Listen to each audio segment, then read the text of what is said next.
Introduce tonight's speaker. Let me express my appreciation to Casey Terry back here, Bethany Rakovic up top, and the rest of the wonderful staff here at the Indiana Historical Society for hosting tonight's event. And another acknowledgement is due to my colleagues on the board for the Indiana Association of Historians for planning and hosting this event each year. So I want to say thank you to all of you for your time, energy, talent, and all that you do for our profession right here in the state.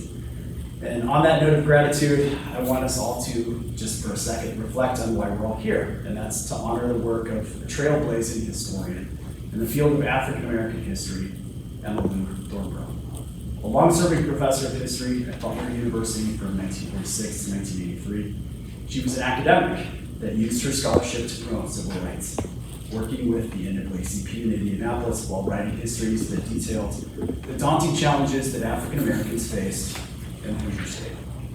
A pioneer, she inspired countless other women to follow her into a profession that was dominated by male voices, and did as much as any historian of her generation to shape the history of Indiana before her passing in 1994. So it is with great excitement that tonight we bring another trailblazing historian, another pioneer, Dr. Crystal Moten, to honor her memory by delivering this year's lecture. Dr. Moten is a public historian, a curator, and a writer who focuses on the intersection of race, class, and gender to uncover the hidden stories of Black people in the Midwest. She currently serves as the inaugural Curator of Collections and Exhibitions at the Obama Presidential Center Museum in Chicago, Illinois. Prior to joining the Obama Foundation, Dr. Moten served as Curator of African American History in the Division of Work and Industry at the Smithsonian National Museum of American History in Washington, D.C.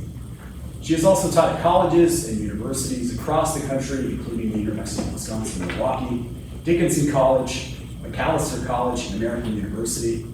The recipient of numerous awards and honors for research, has appeared in books, journals, documentaries, and other media. Her book, Continually Working, Black Women, Community, Intellectualism, and Economic Justice in Post-War Milwaukee, was recently awarded an honorable mention for the Sarah Whaley Book Prize on the topic of women and labor by the National Women's Studies Association. So please join me in extending a warm welcome to Dr. Crystal Moten.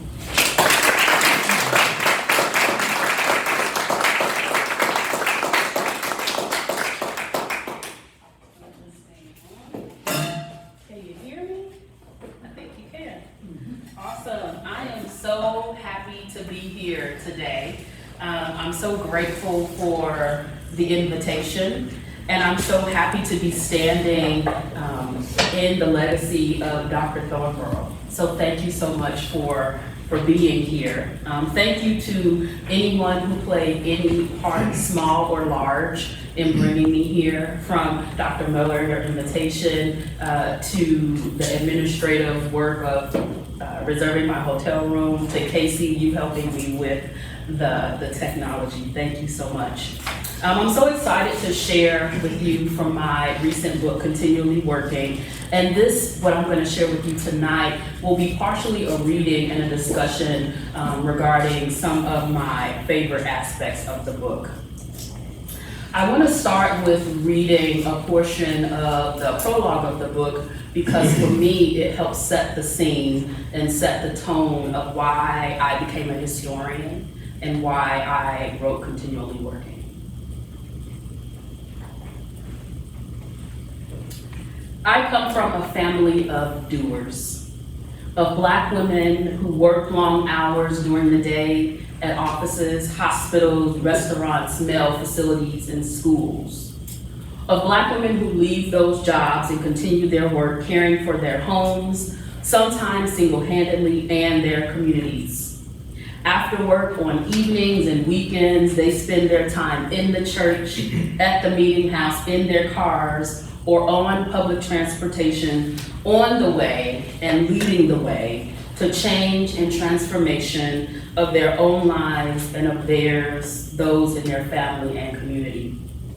These Black women would not consider themselves community organizers, and yet they participated, shaped, served, led, and gave without expecting credit, sometimes in ways that they knew would be impossible to trace. They were active, and yet they eschewed the label of activists. Little did they know they had a witness. Even before I had developed any type of analytical framework, I knew one thing for sure. The women in my family continually worked. My witnessing of Black women's work began with what I saw with my grandmother, great aunts, mother, aunt, cousins, and sister, and it continued as I grew up. Two institutions reinforced the consciousness I was beginning to develop about the nature of Black women's work. My Black church and my Black elementary school, both within walking distance from my home on the south side of Chicago. As early as I can remember, my mother took my sister and I to church, and it was Ingleside Whitfield United Methodist Church, coupled with my attendance at Henry O. Town Elementary School, that shaped so much of my understanding of Black women's lives and labors.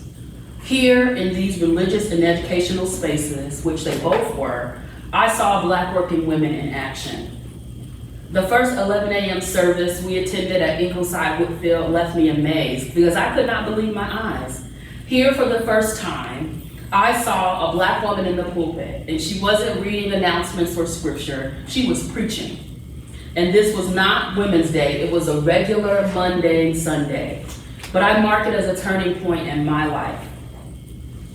Witnessing the Reverend Danita R. Anderson Sunday after Sunday in that pulpit, and then interacting with her in the church, in the fellowship hall, in confirmation class, in her office, and outside the church confirmed something I already knew about Black women's determination and commitment to community change. It was deep and continuous. The day I met Reverend Anderson, I did not know anything about her, but I would come to learn that she was a leader in the United Methodist Church. She participated in a denominational organization called Black Methodists for Church Renewal, and she was active in the local chapter of her sorority, Delta Sigma Theta, which would later become my own. While I did not initially know these things about her, what I saw was an opening, a possibility, and a path. But while I thought at one point I might become a pastor too, I think what witnessing her work showed me was that I did not have to follow one path. I could create my own. The year my mom, sister, and I began attending Ingleside Whitfield coincided with the year I started at Henry O. Town Elementary School, my neighborhood school located on the south side of Chicago. While I had been taught by Black teachers before, I credit my 6th grade teacher, Ms. Lisa Barnett, with creating a learning environment that watered and encouraged my love of Black history, literature, and culture. Always a reader, I had no problem with Mrs. Barnett's instructions. When we finished our task for the day, she encouraged us to pick and read from any volume of the Red Encyclopedia of African American History that piqued our interest. These experiences at home, at church, and at school, as well as the neighborhood library, put in place a firm foundation, one that would be tested as I began my formal pursuit of history, which initially was not the path I set for myself.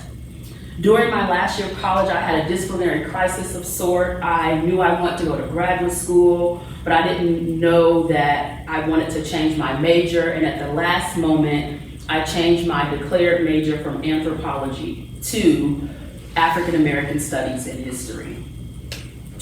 During the same year of this intellectual crisis, I signed up for the first of 2 history classes I had taken, an oral history seminar and then a seminar on Black women's history.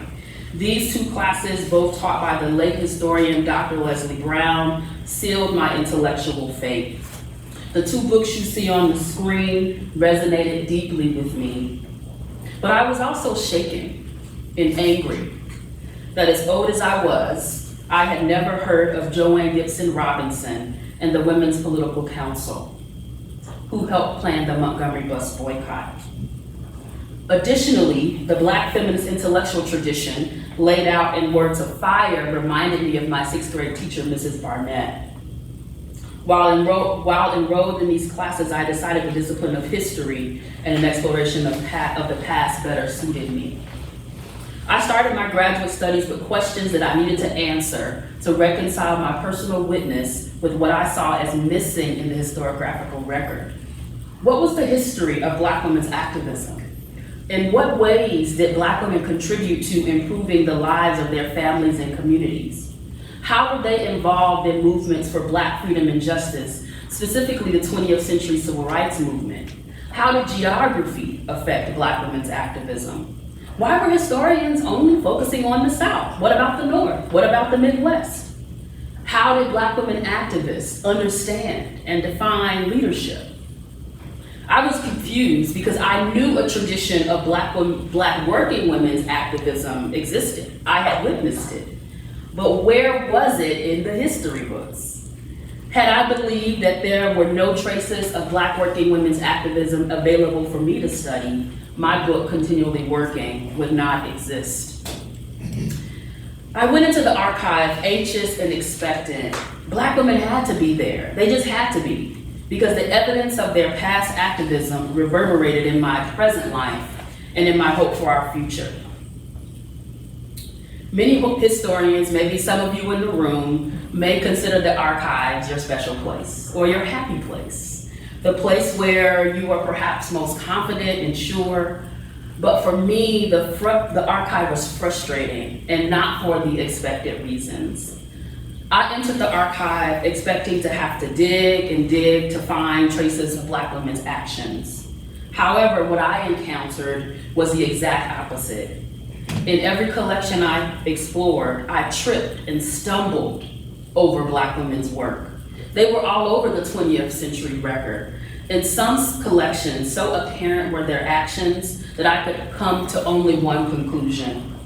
These women, their efforts, and their work had been intentionally excised, erased, deleted, discarded, and analyzed out of history.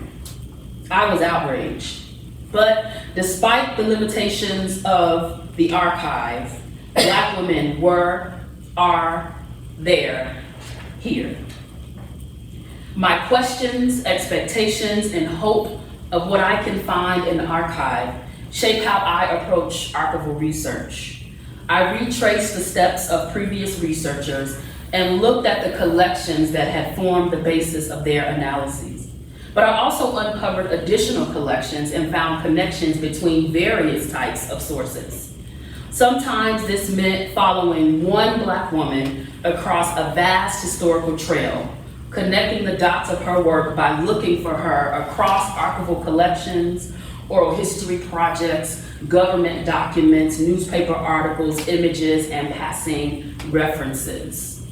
Usually, following one Black woman's work revealed many, despite history's insistence on highlighting exceptional individuals.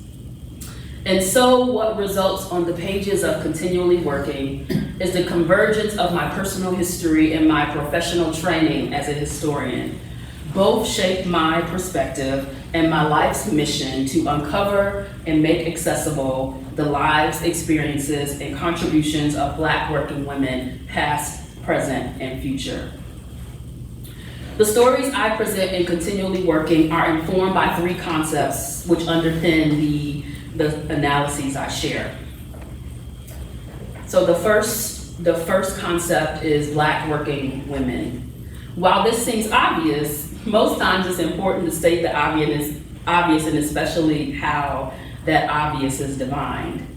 I define Black working women as any Black woman who labors, but with some caveats. I highlight non-elite Black working women and Black working women with a working class agenda, which typically meant a focus on employment and labor conditions, as well as education, housing, and social services.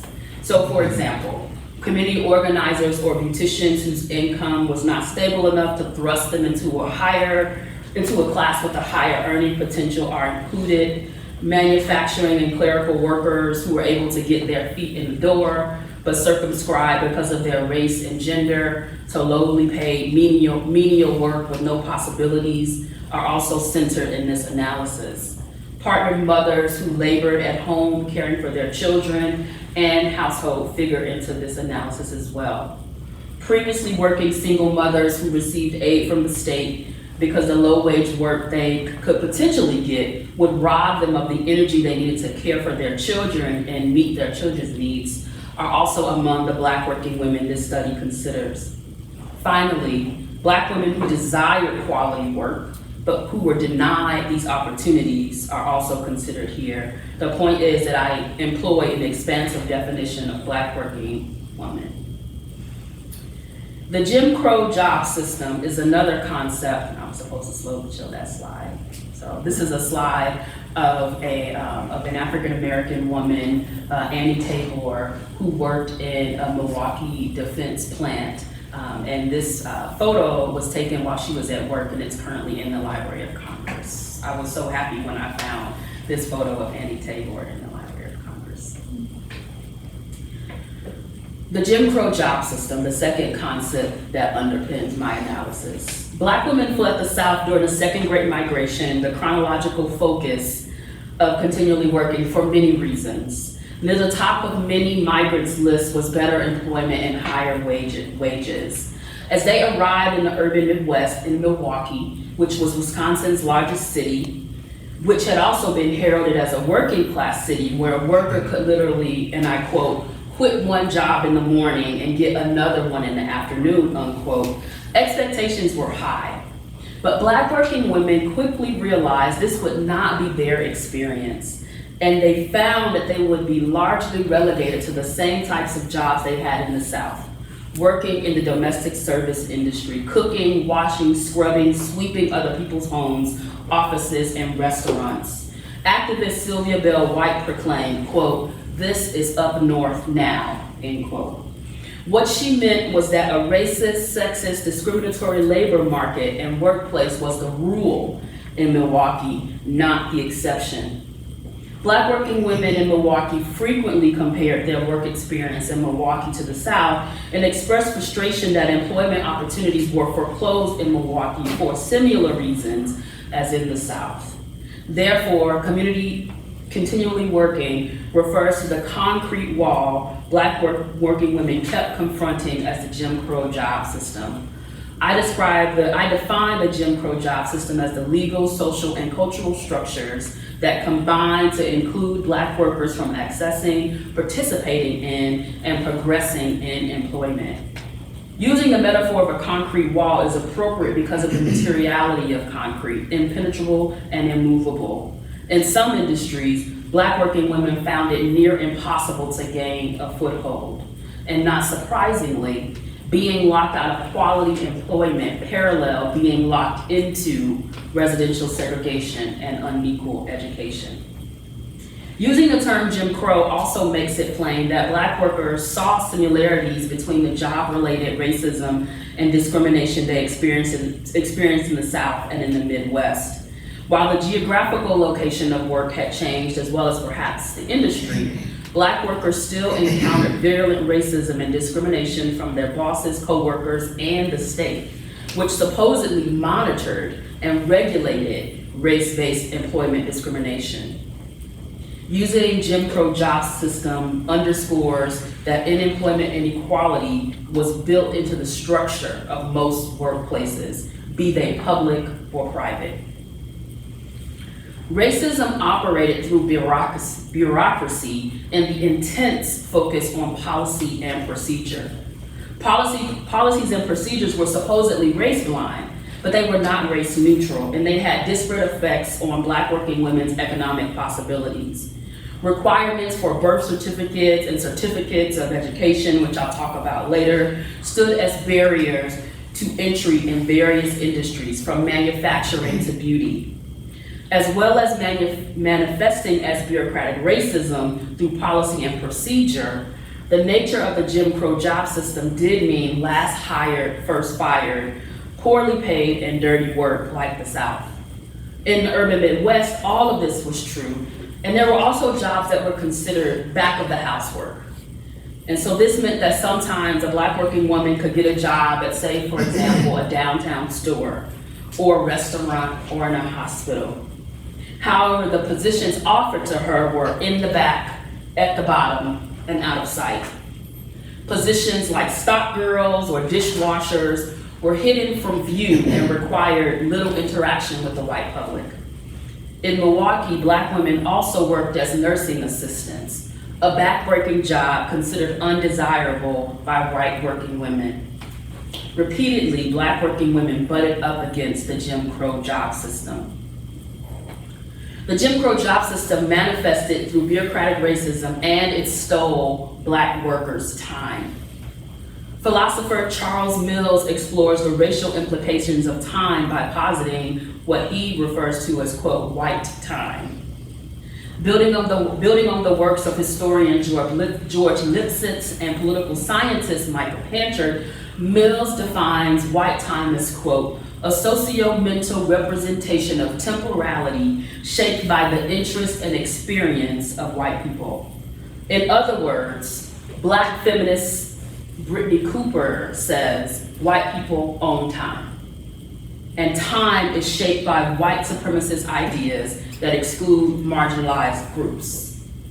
The concept of white time is useful in elucidating the Jim Crow job system. The Jim Crow job system creates time-consuming measures that erect barriers between Black people and the work they seek. White time also controls the pace of economic justice, with justice coming slow and based on the priorities of white people, which sometimes means that justice does not come at all. Ample examples throughout Continually Working reveal white time, from the delays created by the state's bureaucratic racism to waiting to hear back about a job application that was purposely misfiled. White time steals from Black workers and transfers time, money, and resources to white people. My book examines Black working women's efforts to dismantle the Jim Crow job system and is guided by the following sets of questions, which built on the questions I had when I began my graduate studies. And these include, what were the range of activities that Black working women engaged in to resist employment injustice in the private and public sectors during the post-World War II period? How did the concerted efforts of Black working women expose how the Jim Crow job system functioned in post-war Milwaukee? And what visions of economic justice did Black working women develop and offer in response? Additionally, what does Black working women's economic activism reveal about the nature of their intellectual activity?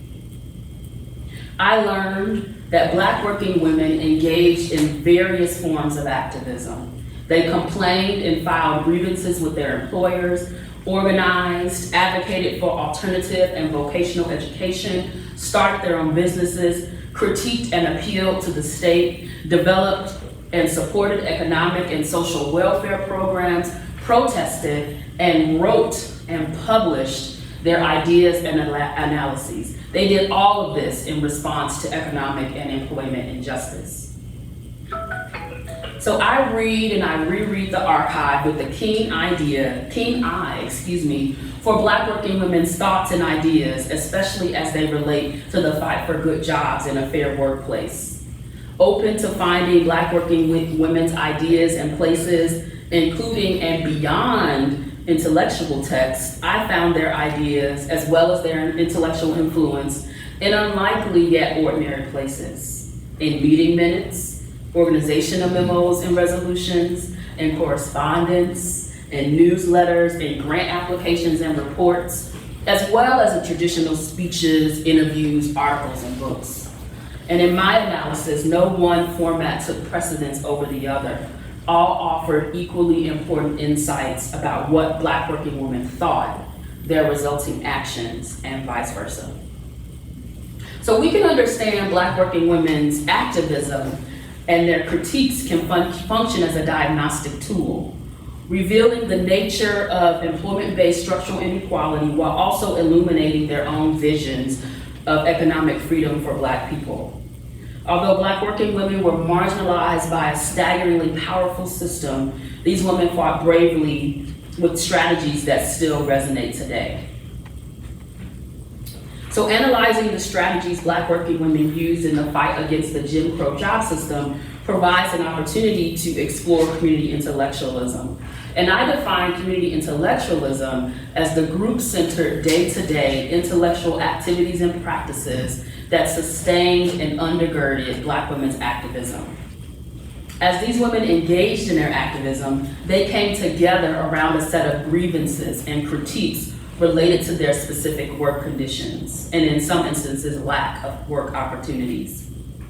Their intellectual practices supported their economic activism and centered women workers. This centering, in turn, made possible multiple ways of producing and disseminating the group's ideas. Unmediated by a single charismatic voice, their community intellectualism highlights the various experiences, voices, and narratives within the group. And these experiences, voices, and narratives sometimes conflicted. This intellectual labor culminated in the development of context-specific solutions. In other words, community intellectualism reveals that the group takes precedence over the exceptional individual, process supersedes personalities, and the mundane matters more than the media-driven. Over 5 chapters, Continually Working uses the aforementioned concepts to examine Black women's activism in Milwaukee. And for the remainder of my time this evening, I want to focus my remarks by sharing the stories and experiences of 2 groups of working women my book explores: women who worked at the Young Women's Christian Association in Milwaukee, and then also women who worked in labor as beauticians. But before I begin, let me orient us to the city of Milwaukee. We're in the Midwest, but I always do this because when I give talks outside of the Midwest, sometimes people just don't understand the Midwest. So I always do this in terms of orienting us geographically.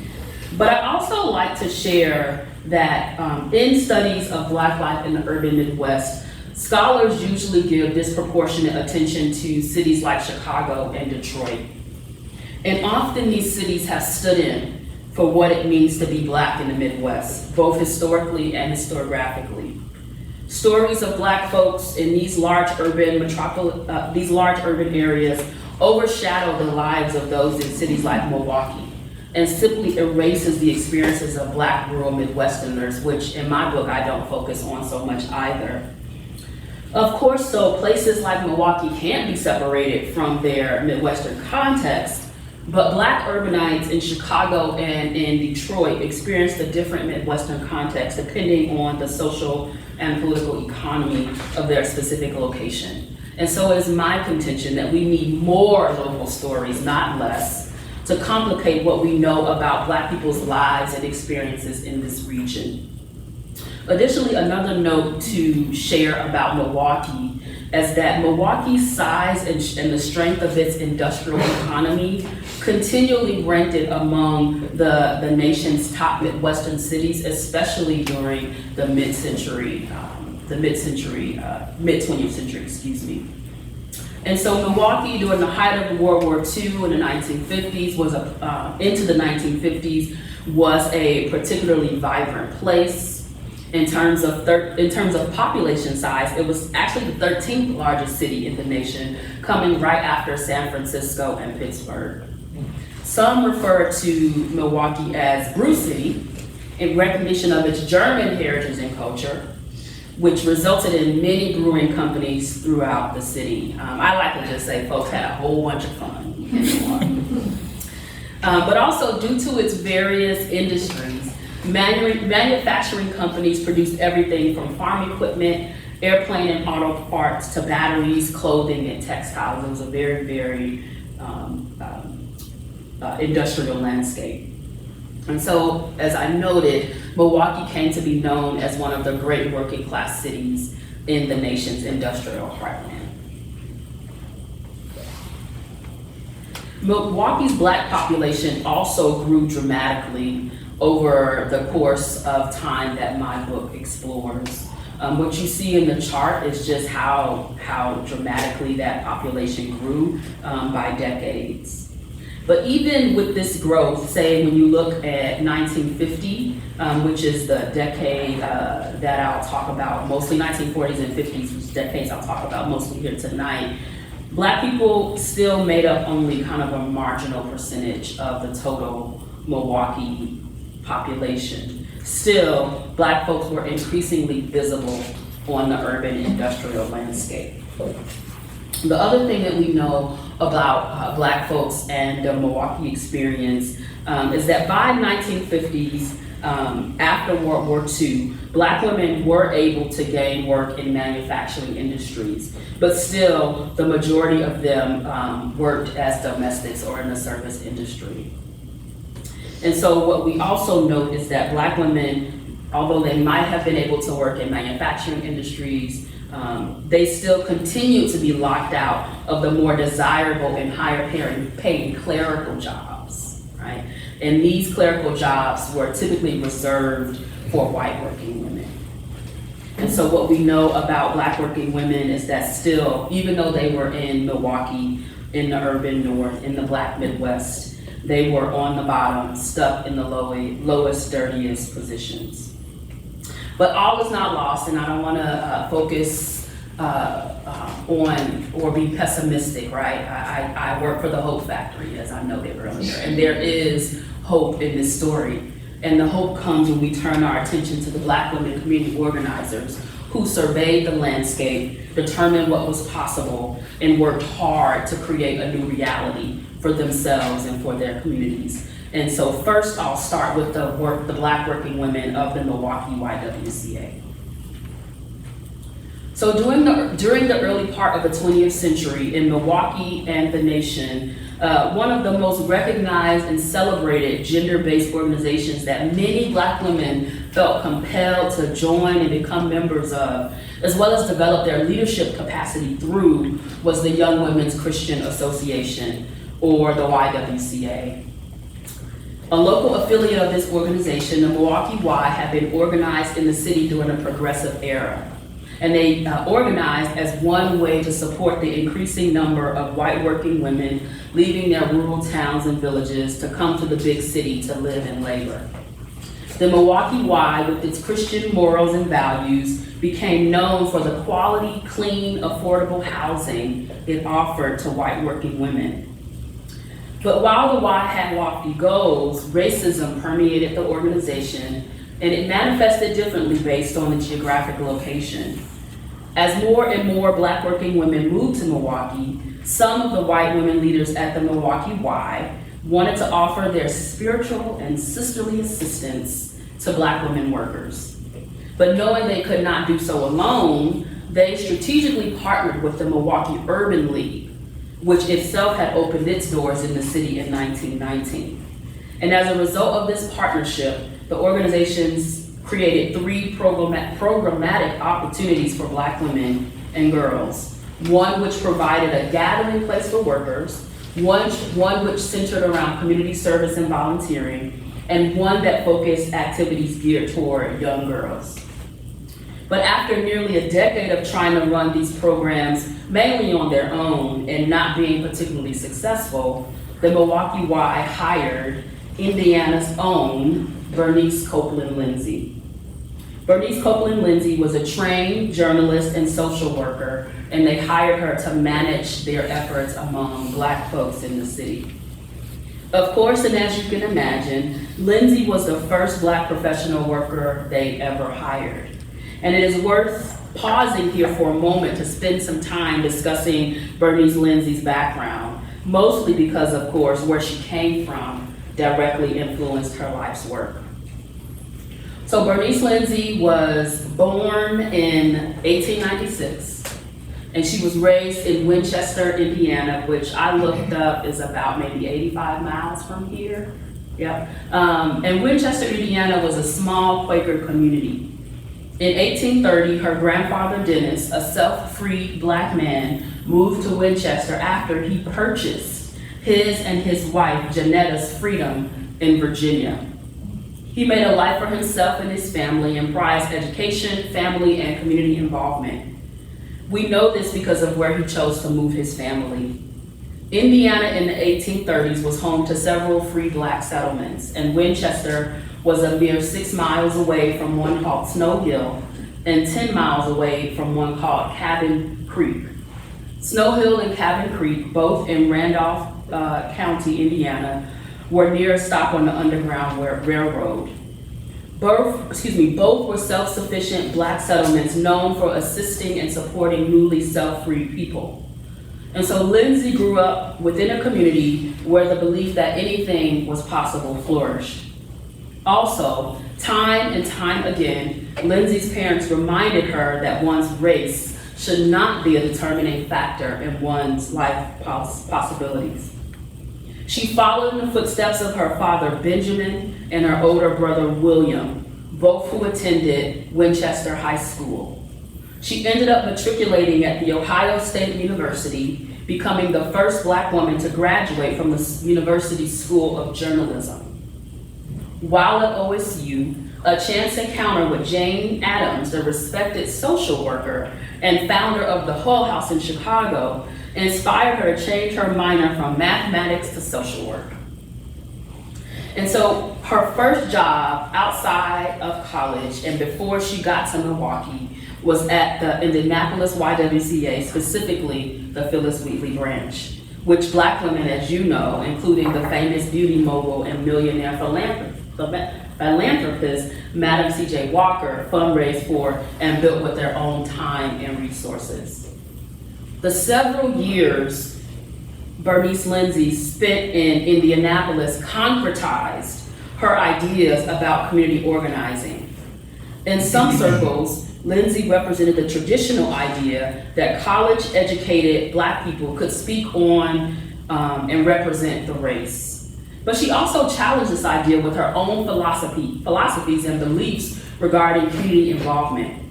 She believed that everyone should engage in what she referred to as, quote, group work.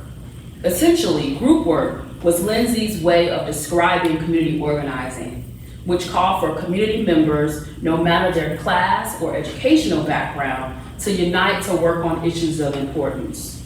She also defined and promoted a particular type of leadership she described as indigenous neighborhood leadership, basically grassroots leadership.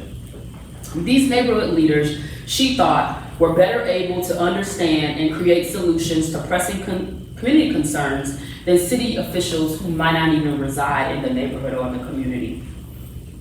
Although Lindsay's educational background, professional experiences, and eventually her social class standing might have placed her in W.E.B. Du Bois's category of the talented 10th, her actions and philosophy placed her in a category of neighborhood organizer who prized community-oriented collaboration, very similar to the well-known activist elevator.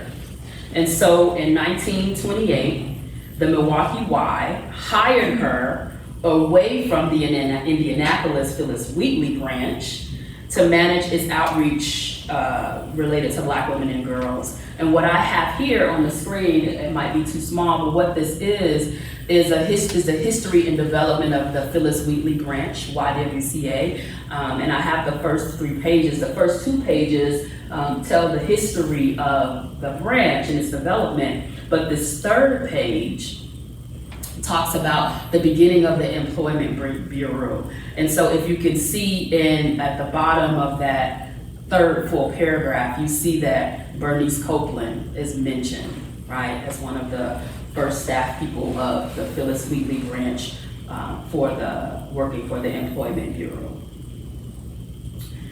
And so while Bernice Copeland Lindsay came to Milwaukee in 1928, that was really the extent of their hiring in terms of serving the growing black community that I showed you the population stats of before. And so by the 1940s, she had been at the Milwaukee Y organization for over a decade, and she was overworked as often the only full-time staff person. 60 to 70 hours a week, she labored at this organization until they finally hired another full-time Black woman in 1941. And I want to pause here because in thinking about Black Y women's histories, many times we focus on the community activism part of their work. We focus on the ways in which they bring in and relate to Black women and girls in the communities where the Y usually is located, but very rarely do we think about them as Black workers.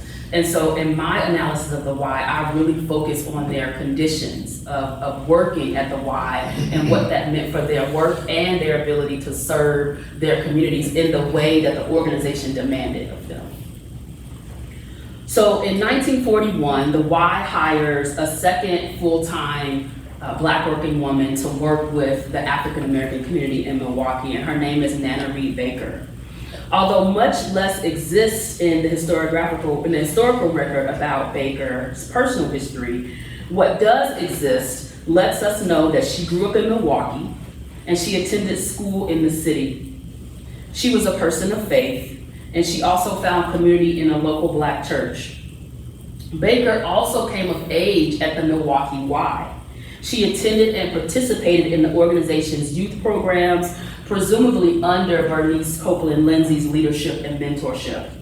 And after attending college, the Milwaukee Y hired her to direct its teenage programs.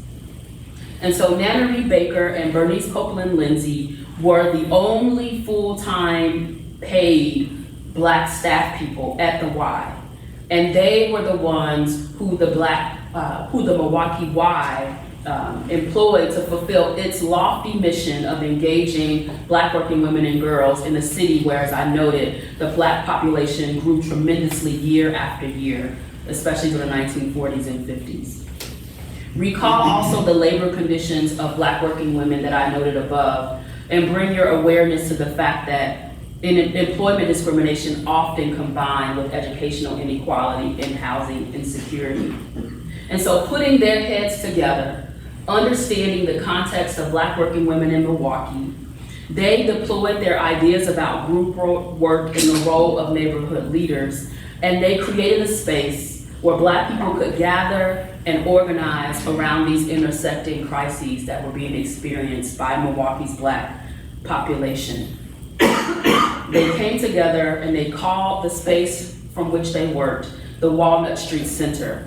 And it was called the Walnut Street Center because Walnut Street was the main artery in the neighborhood where most Black Milwaukeeans lived.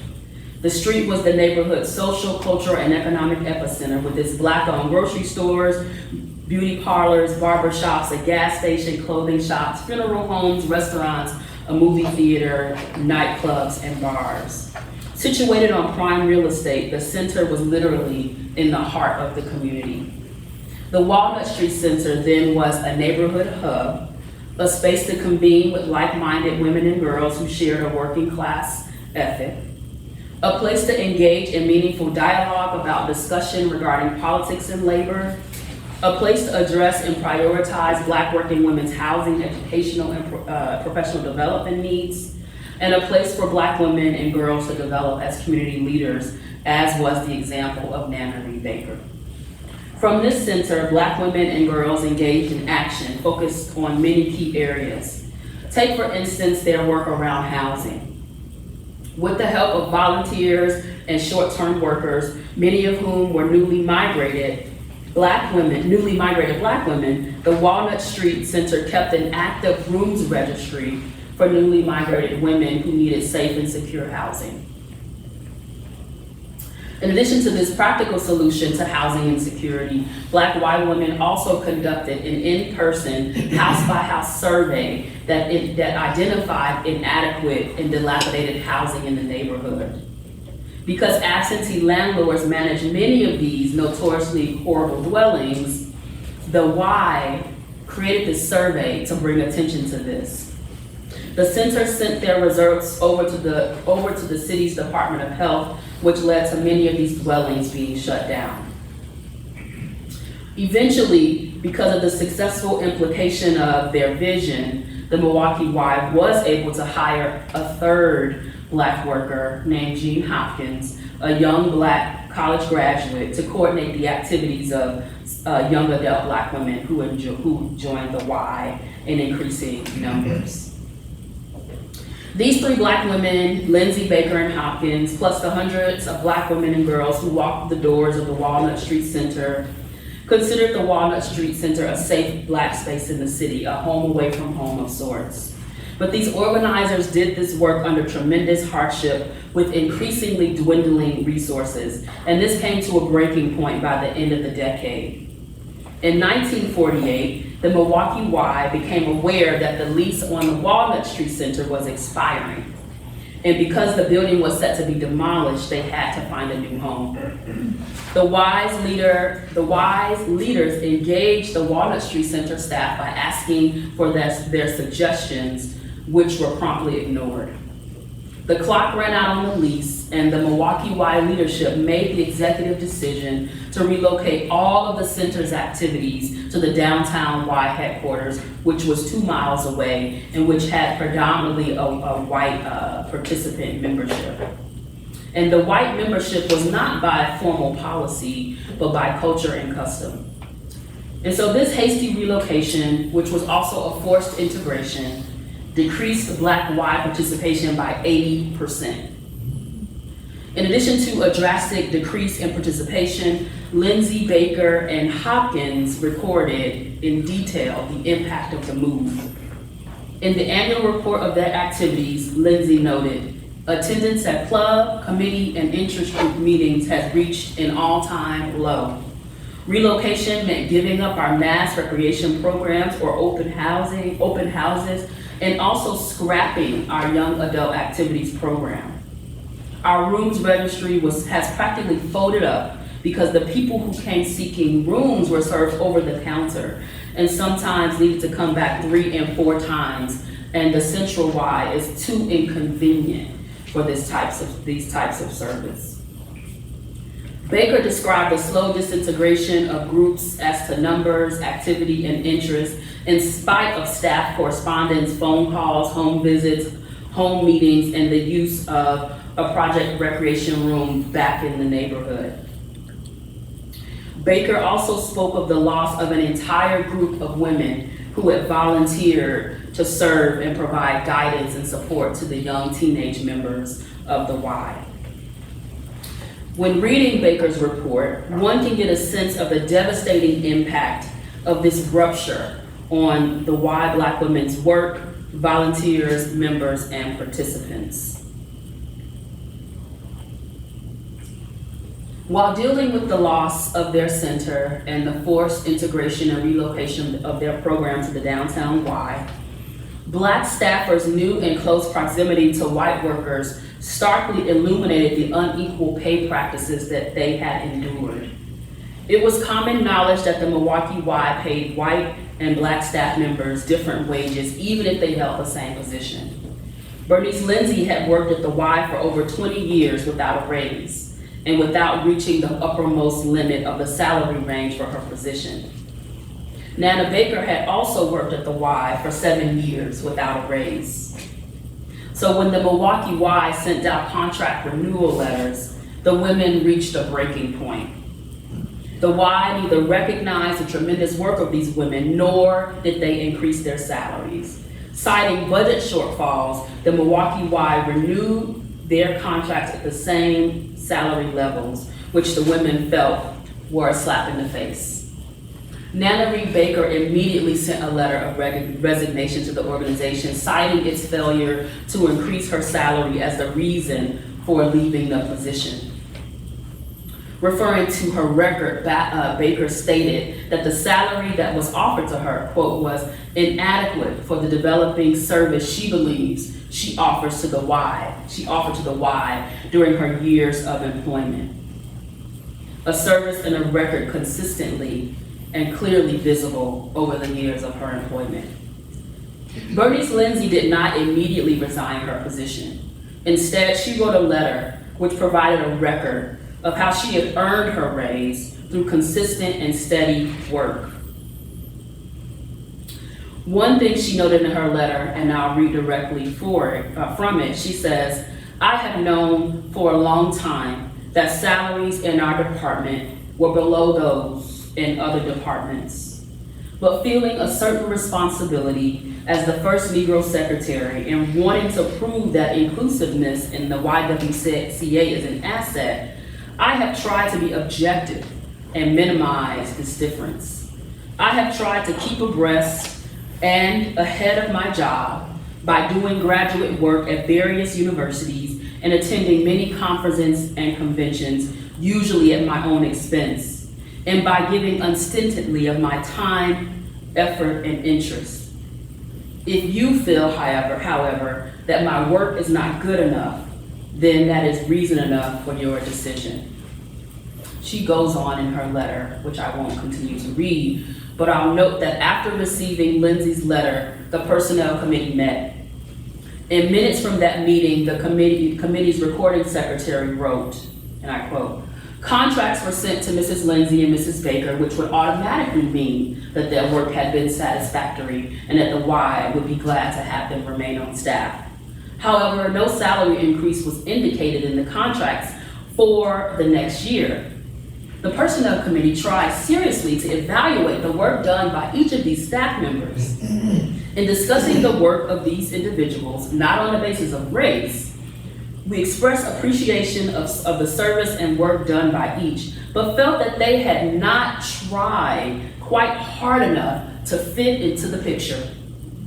They haven't taken initiative in doing the kinds of things expected of executives in their job." What is telling about the Personnel Committee's assessment of Lindsay and Baker's work is that there is no recognition of the impact of the loss of the Walnut Street Center. Additionally, the Personnel Committee blamed the women for not fitting into the picture, an image crafted by an organization with a predominantly white leadership who held little regard for the Black workers it hired or its previously large Black membership. The Chicago Defender, one of the most prominent Black national newspapers, ran an explosive article with the title, as you see on the screen. The newspaper article addressed the problems that caused Lindsay, Baker, and Hopkins to resign their positions, and also featured an interview with Bernice Lindsay. In the article, Lindsay described their work, how she and her coworkers did the work in under-resourced, underfunded conditions, and that the organization made top-down decisions without consulting the communities who would be most affected. Lindsay's decision to tell her story to the Chicago Defender was an important one, and one that shouldn't be taken for granted. By exposing the conditions she and her coworkers endured at the Y, these women forced a necessary reckoning, a reckoning that continued to play out over the next several decades at the Milwaukee Y. Baker, Hopkins, and Lindsay's collective refusal reveals how much they thought about themselves as organizers and workers, and also what they thought the nature of their actions should be. Together, they registered their contributions and their grievances. Together, they demanded fair wages. And together, they refused to continue their work at the Y when it willfully and disrespectfully ignored their complaints. And so there is so much that we can learn from Baker, Hopkins, and Bernice Copeland Lindsay. But it's also important to understand that they were not alone. And I know we're getting short on time, and I don't want to give the beauticians short shrift. So what I'll say is I'm going to talk a little bit about the beauticians, and then I'm going to encourage you to read more about the beauticians in my book. All right, so just bear with me for a little bit longer. Around the same time that Bernice Lindsay, Nana Baker, and Jean Hopkins were hard at work at the Milwaukee Y, another group of Black working women in the city saw the cosmetology industry as a pathway toward better employment. However, tightening federal and state regulations made becoming a beautician difficult. And so by 1939, as a result of the 1938 Food, Drug, and Cosmetic Act, many states became more strict in enforcing regulations. Specifically, in Wisconsin's case, the Department of Health required beauticians to become licensed in their work. But in order for a beautician to become licensed, she had to take a cosmetology exam and then also earn 1,500 hours of practice via an apprenticeship under a licensed beautician. So think about that. If you're in the city of Milwaukee and you had not been licensed by the state and you wanted to be licensed, you had to find another licensed beautician that you can apprentice under. Now think about the majority of Black working women not being licensed. Who were they going to apprentice under? This was the problem. And so beauty salon operator Maddie DeWeese decided to open Presley School of Beauty Culture because she realized that cosmetology regulations were becoming stricter, and there was no systematic way for Black beauticians to learn the required skills and accumulate the hours they needed in order to become licensed. But stories of Presley students who encountered difficulties becoming licensed, they abound in the state historical record. And I was really excited to find a partial record of Presley School of Beauty Culture in the Wisconsin State Historical Society. Really unexpected to find the records of this Black-owned beauty school. But what we find in those records are examples of Black women trying to create this pathway for themselves by becoming licensed. And so, for example, a letter that I saw is the one that I'll show you now. On September 17, 1947, beautician Mary Evelyn Williams wrote to the Cosmetology Division of the Wisconsin State Board of Health on behalf of herself and fellow beautician Willie Mitchell to request an exemption from the state law that required they have proof of a 10th grade education in order to be licensed in the state. In Williams' handwritten letter, she wrote of their commitment to cosmetology and their desire to become licensed. She also mentioned the financial investment they had already made to enroll in Presley School of Beauty Culture, which was the only Black beauty school in the state. And so in their letter, they detailed their past experiences, their vision for themselves, and their request to the division. They write, "We are both one of the many people who have bootlegged our work in our kitchens without a license. But now we have come to the place that whatever we do, we want to do it right. Whatever we do, we want to be a credit to our city as well as our state. We both like the work very much and would like to be granted the privilege to continue our studies." They go on to say that they haven't proof of a 10th grade education, but they're begging the Division of Cosmetology to please give them the go signal. If there are any charges that are outstanding, they will be happy to pay them. The division did not allow them to proceed. But Williams and Mitchell already considered themselves beauticians. And this was just a formal legal step they wanted to take to formalize their status as beauticians.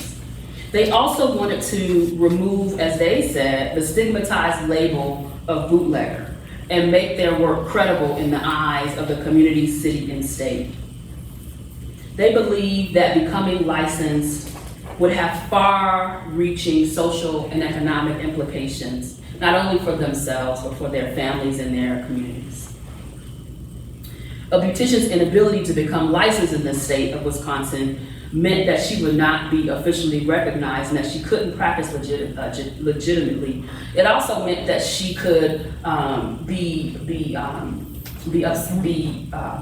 that she could also be criminalized, because what would happen is that when the Division of Cosmetology would find out that someone was practicing illegally, they would send a cosmetology division worker with a sheriff to a person's house and arrest them, right? So then this behavior becomes criminalized.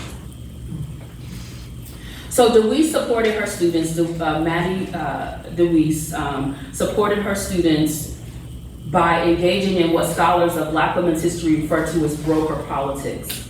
With broker politics, Black women activists made their presence and their community needs known so that these Black women would then be factored into policy decisions and empowered to participate in decision-making processes. And you see Maddie DeWeese constantly engaging with state officials. And so this is a departmental correspondence that a state official wrote after she visited Presley School of Beauty Culture. The state officials would visit all of the beauty schools periodically to make sure they were teaching the right curriculum, to make sure that the beauty schools and the beauty salons had sanitary conditions, and then also to be a resource to the school owners in terms of helping students pass the licensing examinations. And so this memo is from Leah B. Nelson. And typically, while the reports usually included basic information about the school and about the state workers' visits, or the topic of instruction for that day, the reports also reveal the racial attitudes some inspectors held. And so if you look at the bottom of the report, you'll see that little personal note that Leah B. Nelson felt inclined to share with her supervisor. But lest you think this is just an anomaly, that Leah B. Nelson just, was the only state official who shared these stereotypical views. In another report that another state worker wrote regarding Presley, Hazel Kratz wrote in a memo in her description of her relationship with Presley and DeWeese, and she noted, "I have tried to make these colored folks like me, and if I succeed, they will be easier to work with as time goes on." After visiting the school regularly, she wrote in a different memo, "I am really getting a thrill out of the cooperation these folks are giving me. I try very hard to make them like and respect me." She continued, "They are trying very hard in their slow way to keep things in order, as they never know when I'm going to drop in. A little praise goes a long way with them." And then a week later she wrote, "It's a real pleasure to work with these people. I'm very glad I have won these colored folks over. I find them very cooperative and willing to listen, to follow out some suggestions that I have given. I do find that they need constant checking in to keep them in line." Both Leah Nelson and Hazel Kratz's reports included their personal feelings and emotions, revealing their racist and paternalist views about Black women. The state validated these views, not only by receiving, recording, and preserving these reports, but also by acting on these state inspectors' recommendations. But what Kratz failed to realize is that perhaps DeWeese was playing a game too. Because DeWeese understood that in order for her school to be successful and to stay open, she had to not show antagonism toward Kratz or the state, or surely Presley students will be negatively affected. So managing relationships with state inspectors could be challenging, and so was adhering to all of the various regulations. But DeWeese employed broker politics to convince the cosmetology division to support the school, to sometimes make exceptions for the school, so that the number of Black beauticians in the city and then the state could increase, and so that they could practice legally. There's a really good story in my book that illustrates some of the conflict that Black beauticians had between each other, and particularly some of the conflicts that DeWeese had with her students, especially in regards to the apprenticeship part, and the fact that many times the students wanted to continue to do the hair of their own families and friends, but DeWeese expected them to be doing hair in her salon and at her shop. And sometimes it's conflicted with folks' desires to make their own money, their own hustle on the side. And so in the book, I share how this conflict comes into play and what happens, and I do a little bit of analysis of that, but I'll leave the details for the book when you read it and when you buy it. So despite the difficulties DeWeese and her students endured striving to become licensed, after completing Presley's cosmetology course, Students did go on to pass the state's licensing examination. And although Presley School of Beauty Culture was only open for the span of a few short years, no more than 5 years, it provided opportunities for Black women to pursue employment opportunities that allowed far more flexibility and autonomy within the Jim Crow job system. During the 1950s, after Presley closed, cosmetology education shifted from being predominantly run by private schools to become an area of study at local vocational schools. And Black women took advantage of this. Even though there are no complete lists of Presley School graduates available, in 1973, decades after Presley School closed, the Milwaukee Courier, a local Black newspaper, featured the school in a profile of Milwaukee's historic Black community. Included in this feature was an image of a Presley graduating class, and this is a different newspaper, but the Milwaukee Courier included an image similar to this of a Presley graduating class, and it noted in the caption that many of Milwaukee's favorite and most popular beauticians graduated from Presley. So the remainder of my book, Continually Working, explores other stories of Black women's efforts to resist the Jim Crow job system. Black working women who critiqued the Jim Crow job system, they did so by filing complaints with the Wisconsin Industrial Commission during the 1950s and 1960s.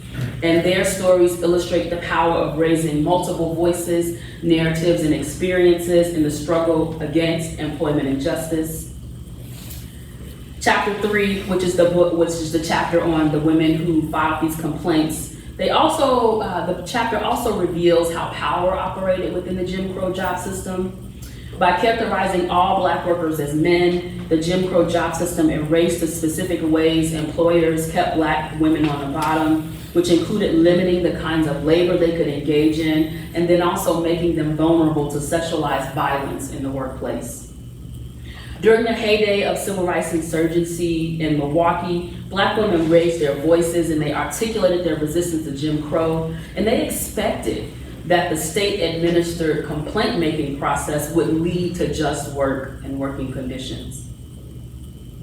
My book also explores in the latter chapters what resistance to economic and employment injustice looked like in a post-Civil Rights Act era. Because as we all know, Title VII made employment discrimination illegal.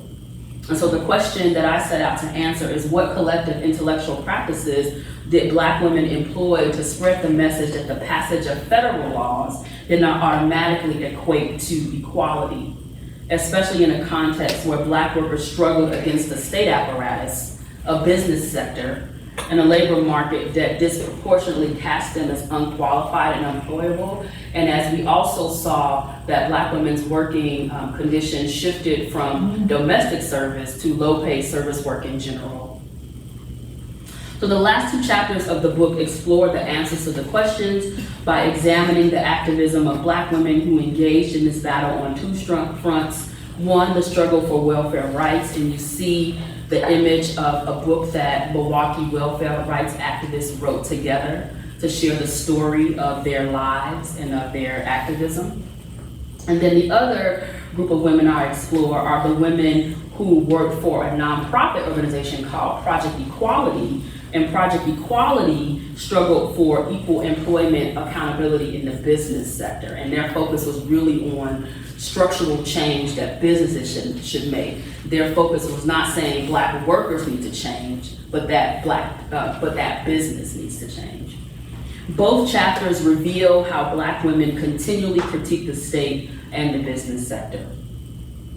Finally, I end the book, as I will end here tonight, by stating the following. When neglected, tossed aside, and presented with seemingly insurmountable obstacles, these Black women, community organizers, stood steadfast in the struggle, working on multiple fronts. They engaged with and urged the participation of members in their communities. They led by example. They encouraged community members to use their voices, their stories, their words, their thoughts, and their actions to transform their environments. With their community-focused work, they applied pressure where they could to affect change. And so today, this evening, I amplify the lessons Black women activists teach us. I stand with them, past and present, honoring their commitment, dedication, and sacrifice. For as long as injustice and inequality persist, Black women will be continually working. Thank you.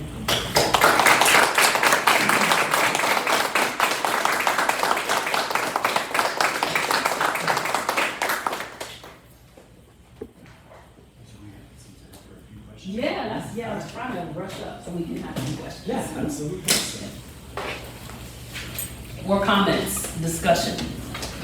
Yes. Were you able to find any sources in the archives like that were institutional records, or were they mostly like YMCA records and things like that? So surprisingly, the Wisconsin State Historical Society archives, in addition to the Marquette University archives, the Milwaukee County Historical Society archives, they have a variety of different collections that include the kind of institutional, organizational records, the state records, but then also the individual records of people, right? And so I will note that my project is heavily archival based, but because of the wealth of sources I found at the Wisconsin Historical Society, I was able to look at the individual and personal records of people. So for example, in the chapter that I noted about Black working women filing complaints with the Wisconsin Industrial Commission, one thing I'll note about the state records is that most times people don't look in the state records. They think they're kind of boring and bureaucratic, and that you actually won't find people's stories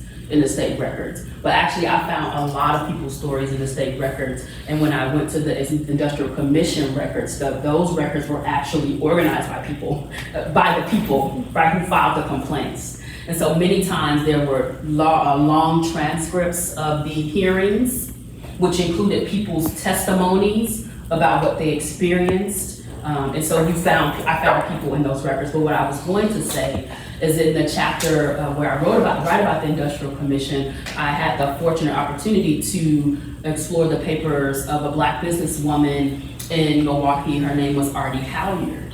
She, along with her husband Wilbur, created the first Black financial institution in the state of Wisconsin called Columbia Building and Loans, which became Columbia Savings and Loans.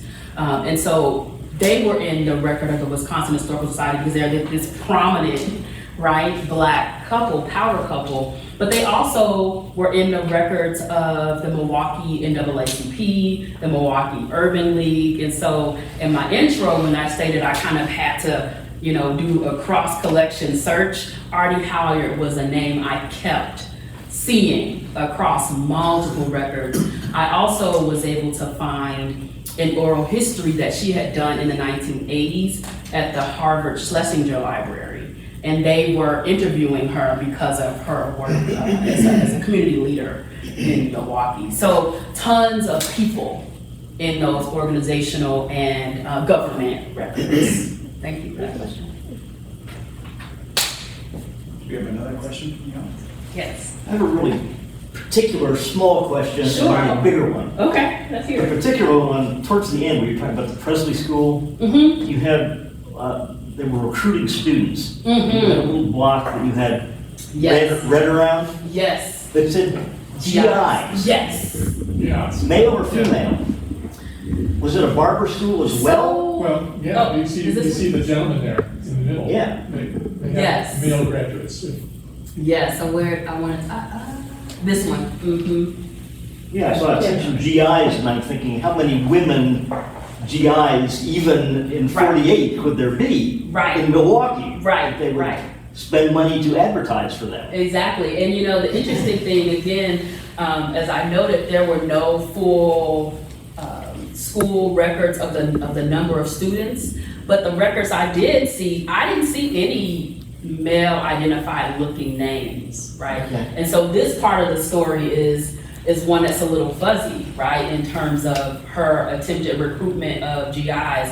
But what I will note about the the world of beauty culture, beauty culturalists, and then also the professionalization and organizing of beauty culturalists, which is what they were also called, is that also during this time, there was a National Black Hair Culturalist Association, which was mixed gender, right? And so beauty culturalists were not, it wasn't just a women's job. And so to me, this then makes sense, especially as you think about her as a businesswoman and her wanting to kind of market her school as a business to as wide a group as possible. But I didn't see any male identified names in those school records I had access to. Doesn't mean that they weren't there, right? Yeah. And if you had a Bigger question Yes. that gets away beyond your book. okay, ooh, I don't know. How does all the archival work that you have done Yeah. in your career inform the work you're now doing for the Obama Museum? Yeah, that's a great question.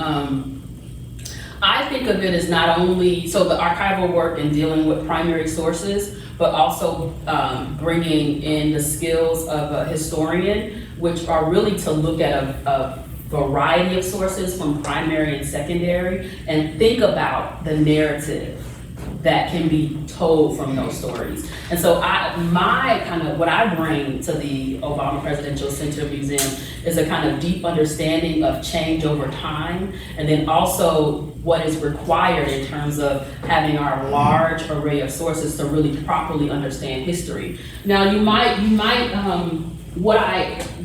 of the challenges though are that the Obama administration is relatively close to us, right? To me, it's not really even, it's the past, but kind of thinking about it historically, I think we still got some time that needs to pass. But one of the exciting aspects of the exhibits at the Presidential Center is that we won't just focus on the 2 terms of President Obama. In order to understand the possibility of the first Black president and all of that celebration, but then also in all of the backlash that happened, you have to understand, a long sweep of US history. And so again, that's where my training comes in, helping to understand that. The fun part of my training comes in by also thinking about material culture and what objects that we can put on display that help tell those stories. So I'm also the only trained historian currently on the project, so it's a big load to bear, but we have an advisory committee of historians, but in terms of, I'm the one, cycling the one. Yes. I'm gonna blow her last name, is it Leah Matterson, who did the book on Black women in Chicago? And she gave, maybe it was even a Thornbrough several years ago, where she said she thought only in Chicago could the first Black president have emerged. Mm-hmm. And what she attributed in large part to was the Black women's activism and I'm just wondering, do you want to do an exhibit that does your work in Milwaukee, the Chicago, and as a South Side person anyway, the Chicago version of your story of Black women's activism that then creates this? It just seems to be, it would be a much more, it's not what somebody expects to see in a presidential collection, is something about a bunch of people we've never heard of and will never hear again. They don't become John Lewis. Right. They don't become Ella Baker even. Mm-hmm. But I'm just curious whether you see a way to tell that story. Yeah, absolutely. Absolutely, I see there is a way to tell that story. I will admit that our permanent exhibits can only go so far. But as part of my job, I program the Special Exhibits Gallery. And so in thinking about the potential exhibits in the Special Exhibits Gallery, I think there is definitely space for that. And here's why. When President Obama comes to Chicago in the early 1980s, he comes because he sees a job ad for a community organization called Developing Communities Project. And what the Developing Communities Project is it's a coalition of neighborhood organizations, churches, community organizations, interested folks and people who are responding to the deindustrialization that's happening on the far south side of Chicago. And so these manufacturing plants that once employed many Black workers who were living in the far south side, they're losing these jobs. And so Developing Community Project begins in an effort to address that. And so they opened their doors in 1984. President Obama comes to Developing Community Project in 1986, and he works there for 2 years.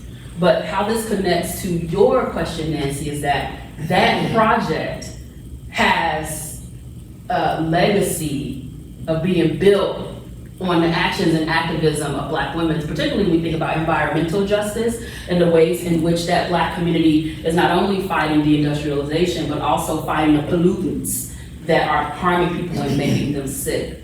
Also, President Obama himself will also think of Mrs. Obama, right, and her family's story as part of what also makes his story possible as well. And I think about that in terms of a gendered analysis of President Obama's pathway to the presidency, that you have to think about the impact of course, women's activism, but also specific working class Black families that come together and make his story possible. So Developing Community Project as a way to bring in the historic legacy of Black community activism in the city, which, as you noted, has always been infused with the work, actions, and activities of Black women, particularly Black working women.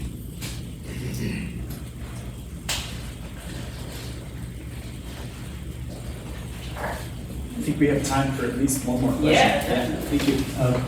I was wondering if you could share any stories about sort of collective action taken among particularly Black women to help navigate around these credentialing barriers that were put. So you mentioned specifically there was this 10th grade education requirement.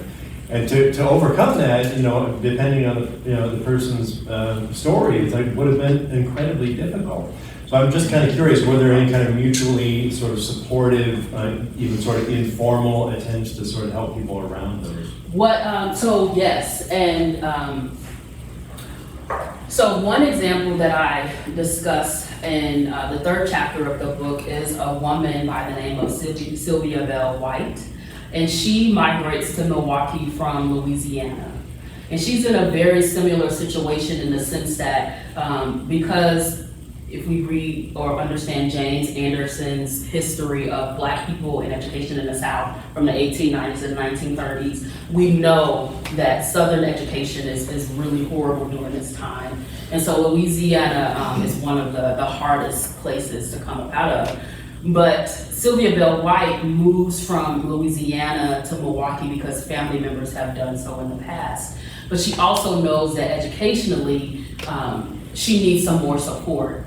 And so there are networks within that she had access to within Milwaukee that let her know that vocational education would be how she could skill herself up. And so she gets to Milwaukee and has basically the equivalent of 6th grade education. And that, you know, of course, closed some doors to her. But she goes and learns about the vocational educational opportunities, and then gets her 8th grade diploma. And then that opens more doors for her. And then finally she gets her high school diploma, and that opens up even more doors. But along the way, what she keeps encountering is that concrete wall of the Jim Crow job system, because she would apply for the jobs. For example, she applied for a job at the city council, and it was basically a service job. But she didn't have the 8th grade education, even though she had passed the exam. And so they wouldn't give her the job.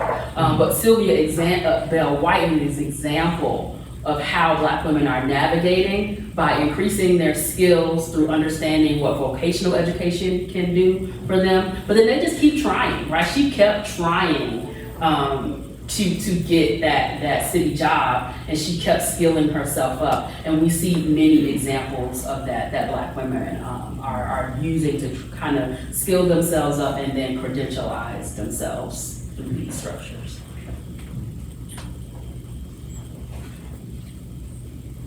Yes, last question. Yeah, well, pretty much. You talked about sort of coming into your work through your own history and story, and then you really laid out very clearly why Milwaukee is such an interesting city to look at. But I wondered if you sort of discovered that of the working class neighborhoods in Milwaukee and chose it because of that, or were you already like looking into one of these women, and that's why you chose Milwaukee, or how did you center that? I think I have also, I was also really fortunate to go to graduate school in the state's capital, where also the Historical Society was literally across from where I had class. This project stemmed from my master's thesis project.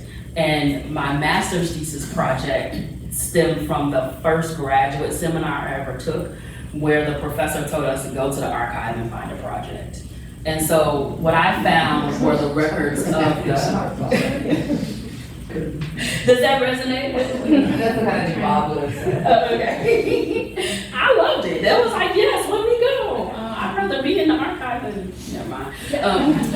So I actually went to the on-campus archive, so to the UW archive, because I was interested in, again, the connections between Christian activism and then also student activism. And the UW archive had the records of the campus YWCA.